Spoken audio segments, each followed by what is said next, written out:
So today we have a what I read in March. Yeah, what I read in March. I read 7 books, which is fine. Not the best, not the worst. Like, I think it's fine. 7 books. So subscribe to the bell, like, comment for engagement, and let's just get into it. So, I read Powerless, Reckless, and Hopeless in the Elsie Silver Chestnut Springs series, and that's the last 3 out of the 5. There's somewhere here. Powerless, Reckless, Hopeless. Ooh. Now I'm not going to harp on these for too long because I actually have a whole Elsie Silver rankings video where I talk about all of these books, including the other 2. But these are the last 3, and these are actually some of my lowest rated ones from the Elsie Silver series. It doesn't mean that I don't like them. It's just by comparison to the other 2, I think they were like fine, except for Reckless. Reckless is great. We have Powerless, which is the ballet dancer, hockey player, opposites attract, childhood friends to lovers book. I thought it was okay. I give it a 3. I just felt like the characters it just wasn't believable, and I think that's a me problem as well. I don't really like Friends to Lovers when it's done in the way that this was done. I like Friends to Lovers when it's done in the what was the book called? Every Summer After. I liked that. But yeah, this book doesn't do the past to present tense as much. Like, there's some flashbacks, but not much, because that's not how the books are written. So it makes sense. I found them the least kind of believable almost. The plot felt a little bit weaker. I don't know, it was fine, it just wasn't, I think I had a lot of expectations for that one because I felt like it was combining the small town romance with hockey vibe, and I felt like that was going to be perfect, and then it wasn't, and I think that's what disappointed me a little bit, so I give it a 3.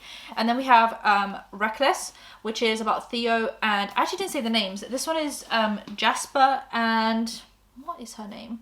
Sloane. And then this one is Theo and Winter, who is actually Summer's sister from the first book, and you think Winter's this like awful person, and then as you get through the books, the relationship between Summer and Winter gets a lot better, and she's actually my favorite character from the whole series, I think, with like the woman, and he's probably my favorite character from the men.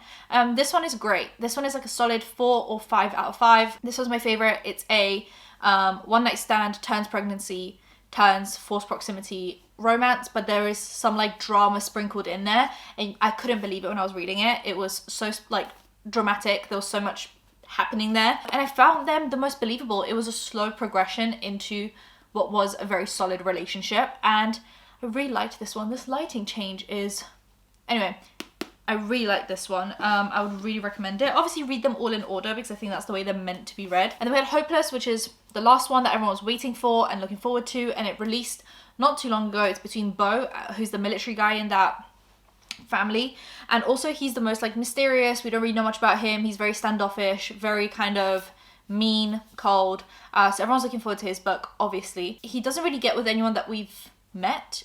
It's a girl called Bailey, and she works in the bar in town because she's from this really bad family that we kind of learn about in the first book. They're like thieves and criminals and stuff, and she's the only one that actually wants a solid job and wants, you know, better for herself, but because of her family she gets treated worse and isn't given the opportunities, doesn't have any friends, doesn't date. There is an age gap in this, which I think is the biggest in the whole series, and she's also very inexperienced, aka she's a virgin and he's not, obviously. She's like 22 and he's 35 or something. It was mentioned too much for my liking, where it almost became uncomfortable. I don't care that people are inexperienced and some are experienced. I don't care really about an age gap necessary unless it's illegal, obviously. But this one, it just mentions it so much, it stops being a quirky just plot point and is something that you're getting me to focus on unnecessarily, and I don't want to focus on it. I also, because we'd never heard of her before really, well, we did kind of just by like whatever, but I don't know, it just felt like I just didn't really care about this relationship. It didn't really make sense to me. The plot was also really weak. She's his fake fiance. He basically meets her once and then he's like, I think she's really hot, I'm gonna fake propose to her because if she is engaged to me, people are gonna treat her better.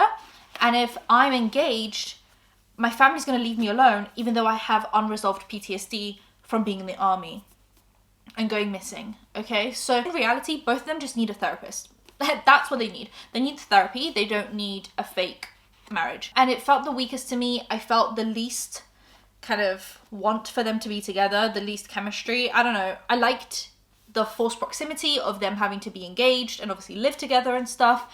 But at the end of the day, this one was probably my least favorite. Or maybe it was the Jess one. I actually can't remember where I put them in the Elsie Silver ranking that I did.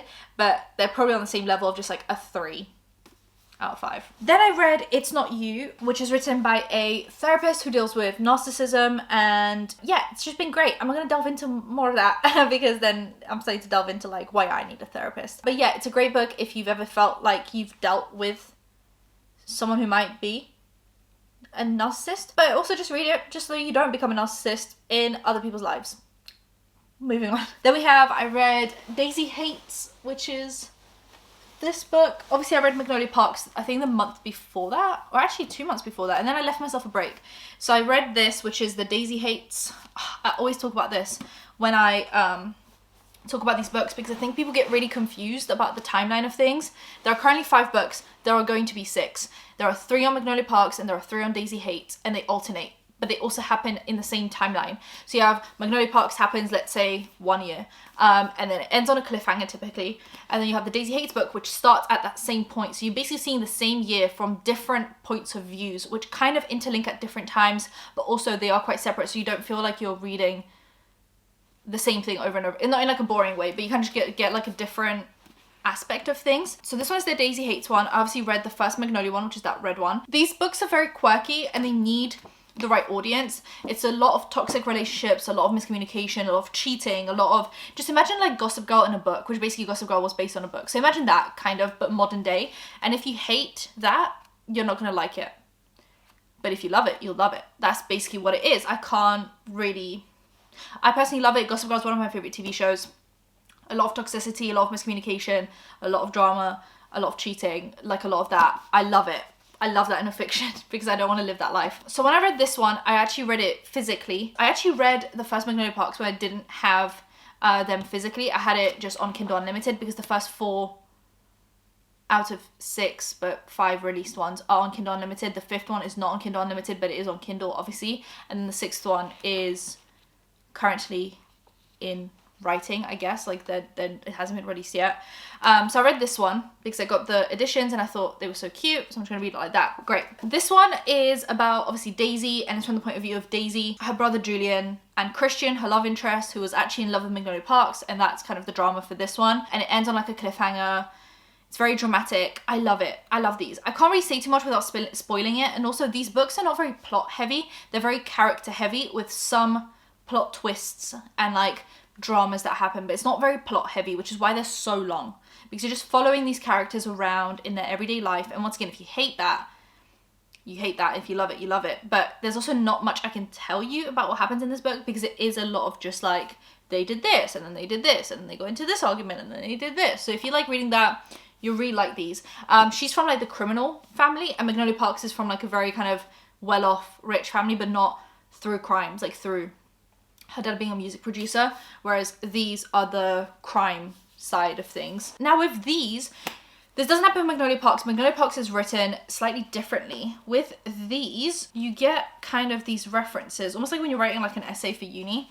So just a random page, okay, and there'll be obviously the number next to something that's said, and then there's just a line drawn, and she could have just written all of that just in one go, but I think this makes it a little bit more quirky. And this only happens with the Daisy Hate series, not the Magnolia Parks series, okay? I didn't really think about that, but I read Magnolia Parks The Long Way Home, also this month, finished it. This was such a long book. Obviously, same tiny font. It does have a few texts and stuff, but it doesn't actually take away from how absolutely humongously long this book is. It took me not ages to read, but it took me hours to read, okay? And this one was great. It also ends on a cliffhanger. It's her and BJ, who's her love interest, trying to like work things out. And there's a lot of like other sprinkled in drama that I can't wait to read in the Daisy Hates bit of it, because now, obviously, this book, this Daisy Hates one, covers the same time frame. I hope they keep on doing that. I hope that wasn't just like the first 3 books fluke, but I just can't wait to hear the other side of it, because obviously Julian does the POV in the other books, so I'm just kind of excited to delve into it. Anyway, it was a long book, a lot of drama, a lot of miscommunication, a lot of back and forth. If you get tired of that, don't read it, but if you like that, obviously do. Yeah, I loved it, and there's a massive cliffhanger at the end. Yeah, this one was really good. It was just very long, and I do feel like if she just cut out like a section in the middle, we would have had the same book, just like slightly less reading. Like if she just took off like 100 or so pages somewhere in the middle there, where it's just like the same thing over and over again, I think we would have had like a little bit more of a satisfying read, because I was super invested at the beginning, super invested at the end, not that invested in the middle. So let's just kind of, you know, whatever. So then I actually, spoiler alert for this month, I have started reading Daisy Hates The Great Undoing, which is obviously a continuation from the second one. And I wanted to read it on my Kindle just in bed because I had finished Magnolia Park. So I was like, I'm just gonna get straight into Daisy Hates.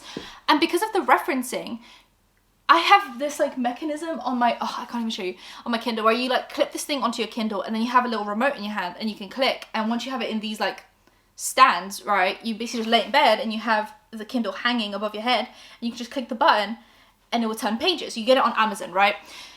Just put into Amazon like Kindle remote clicker page turner. Now because of that, my hands are like under the duvet, I'm like not, you know, turning pages.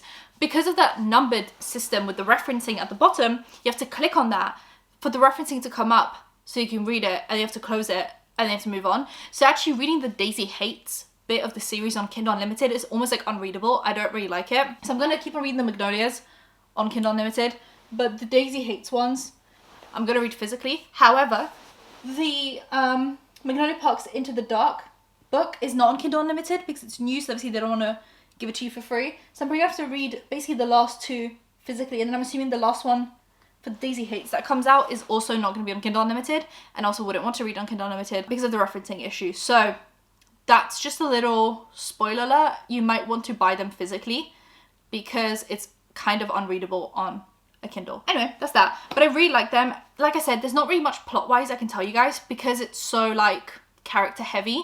It's just a lot of drama, and this like friendship group is so intertwined, and it's just this, it's basically Gossip Girl in a book series if you guys want to read it. And the last one I read was just an audiobook. It was called Chums, and it's about how majority of politics in the UK is based around a private school system, and how like 90-something% of the people in government, elected or not elected, are from private schools, and how much of an issue that is basically for the rest of the population that hasn't gone to a private school. And that was a pretty interesting read. It was only like 5 hours long, so it was very like quick, easy breezy. It felt like a bit of a podcast, and I felt like it was well written. It was a bit of like gossip, like it was a bit gossipy, a bit like fun, so it wasn't super dry. Like that's kind of what was easier to read about it. And yeah, that's basically all I read this month. Let me know what you guys have read, what you've enjoyed, what you haven't. Subscribe with the bell icon for engagement. I'll see you guys in my next one. Bye guys.